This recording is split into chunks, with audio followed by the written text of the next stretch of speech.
Hello, everyone. Today I want to do something a little bit different. So, a couple of days ago, my friend David, also known as Reclusiarch LP, here on the YouTube, posted one of his Dave talks, where he basically talked about introducing his friend Lynn to more quote-unquote hardcore games. And a few of the things that he talked about struck a chord in me, so I wanted to elaborate a little bit on the things that he said. And so if you haven't watched his video yet, I'll post a link below and probably an annotation somewhere here in the video, linking to his video. And feel free to go watch that first before you head on into this. I was going to say vlog, but it's not a vlog per se, is it? It's more like an audio log, I guess. But anyway, the things I wanted to talk about was that a few of the things that he said struck a chord and struck really close to home.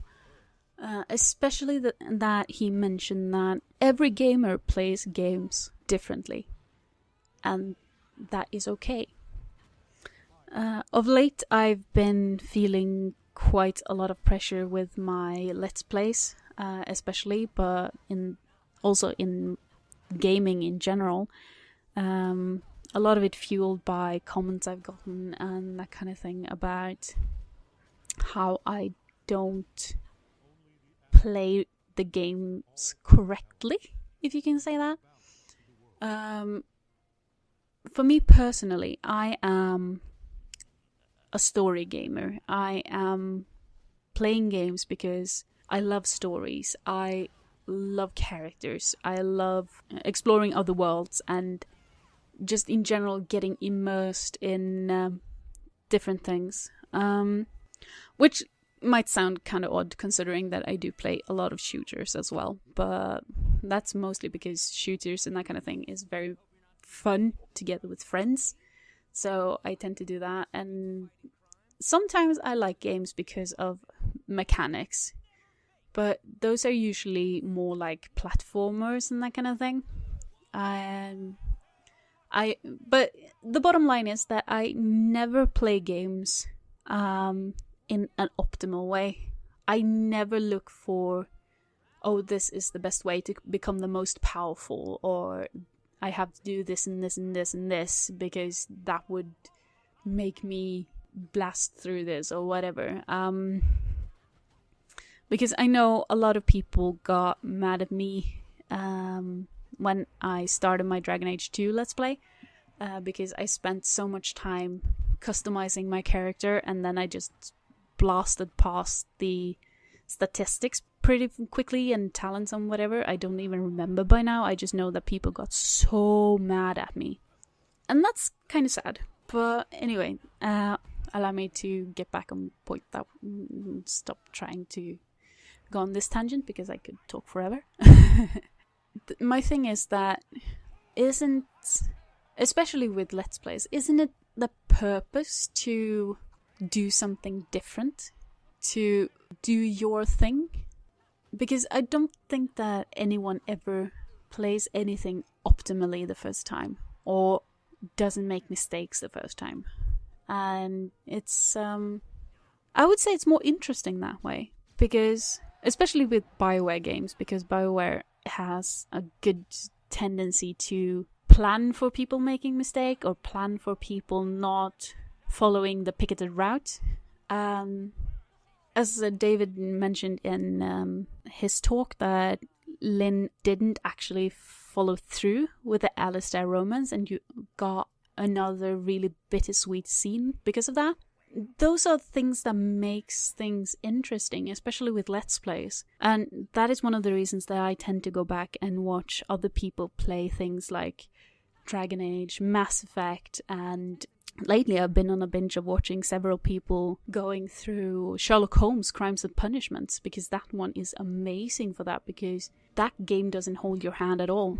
That game leaves you to making your own deductions and deciding which one is the actual culprit of any given case. And it's so interesting to see people go through and how different people think about how to come to the conclusion they come to.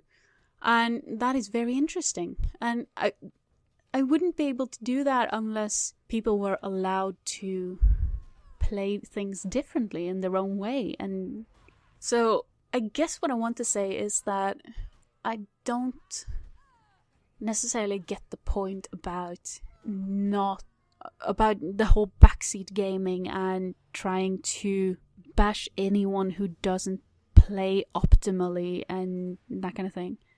I can understand that sometimes you sit there grinding your teeth because someone is doing something really, really stupid or obviously wrong. But when you're in it, that might not seem wrong to you because you're so into it. It's like, but this makes so much sense to me. Why doesn't it work? And that kind of thing.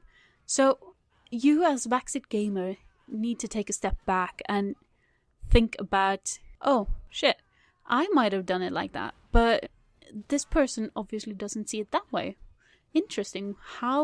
Why doesn't it see it that way? And what makes them think that this is working, and so on and so forth. And take a step back and make it an exercise to appreciate that this person is making you engage in their content just by doing something different than you would. Or if you've played this game and are annoyed about someone not finding something or something like that because they're playing it for the first time, then take a step back and realize that, maybe I didn't find that myself on the first try. Interesting. Make it into a mental exercise to take a step back and don't just get stuck in the anger of everything, because that is kind of silly. And I'm not going to say that I don't do this myself. I can, a lot of times when I sit there and play, and especially if I'm watching several Let's Plays of the same thing, I can be like, oh, but it's so obvious. It's there. Come on, see it. Come on. And they don't see it and just move on. And I'm like, no, how could you miss that? But I don't try to bash them in a comment about it. If anything, if I feel it's something that they could possibly go back to, or if it's something that might be interested in learning later, I might leave a little constructive hint and say that, hey, you might have missed something in this area. If you want to, you can go back and check it out and that kind of thing. Because that is so much more constructive, and it might actually lead to an interesting discussion rather than just, I don't know, flaming and that kind of thing, because that's just not constructive at all.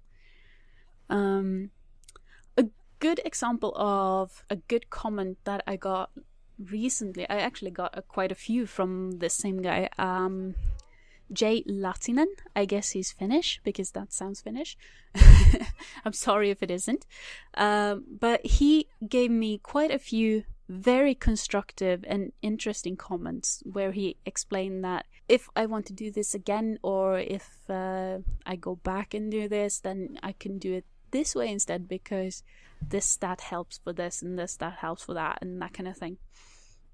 And it was really helpful, and it was such a nice change of pace to get a comment that wasn't, oh my god, you missed something, lol, or oh my god, you suck, why am I watching this, and that kind of thing. And it was just so nice. I don't even but yeah, it's a good thing though.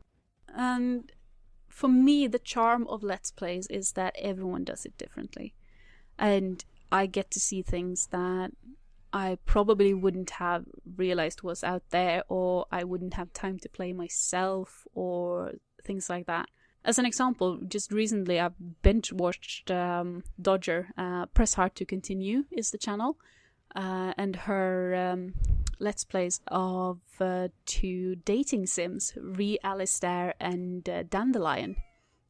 They're well worth checking out because they're really funny to watch. And yeah, I would never have known they were out there. I would never have picked them up because I've always thought that dating sims are kind of silly. But these two were actually kind of cute and kind of interesting. And same goes for I watched Angel Art's Let's Play of Coming Out on Top, which is a gay dating sim, which was also very interesting to watch, and I would never have known it was a thing unless I had watched his Let's Play of it. And it's just so interesting to see how other people go about things, and it's so interesting to see the diversity, and I love that. And it was just so freeing to listen to David's talk and feel that, yeah, I'm actually allowed to play the way I want to play. I'm allowed to make all these silly mistakes, and I'm allowed to not care about inventory systems or just gear or stats or whatever. I'm allowed to do whatever the hell I want because that's how I enjoy the game. And that's just so freeing. But yeah, I guess I've been rambling for quite a while, and I might be going on tangent, and I'm not even sure if this makes any sense whatsoever. But thank you for listening, I guess, and I hope to see you next time. So as always, thank you very much for watching, and tune in to the next one.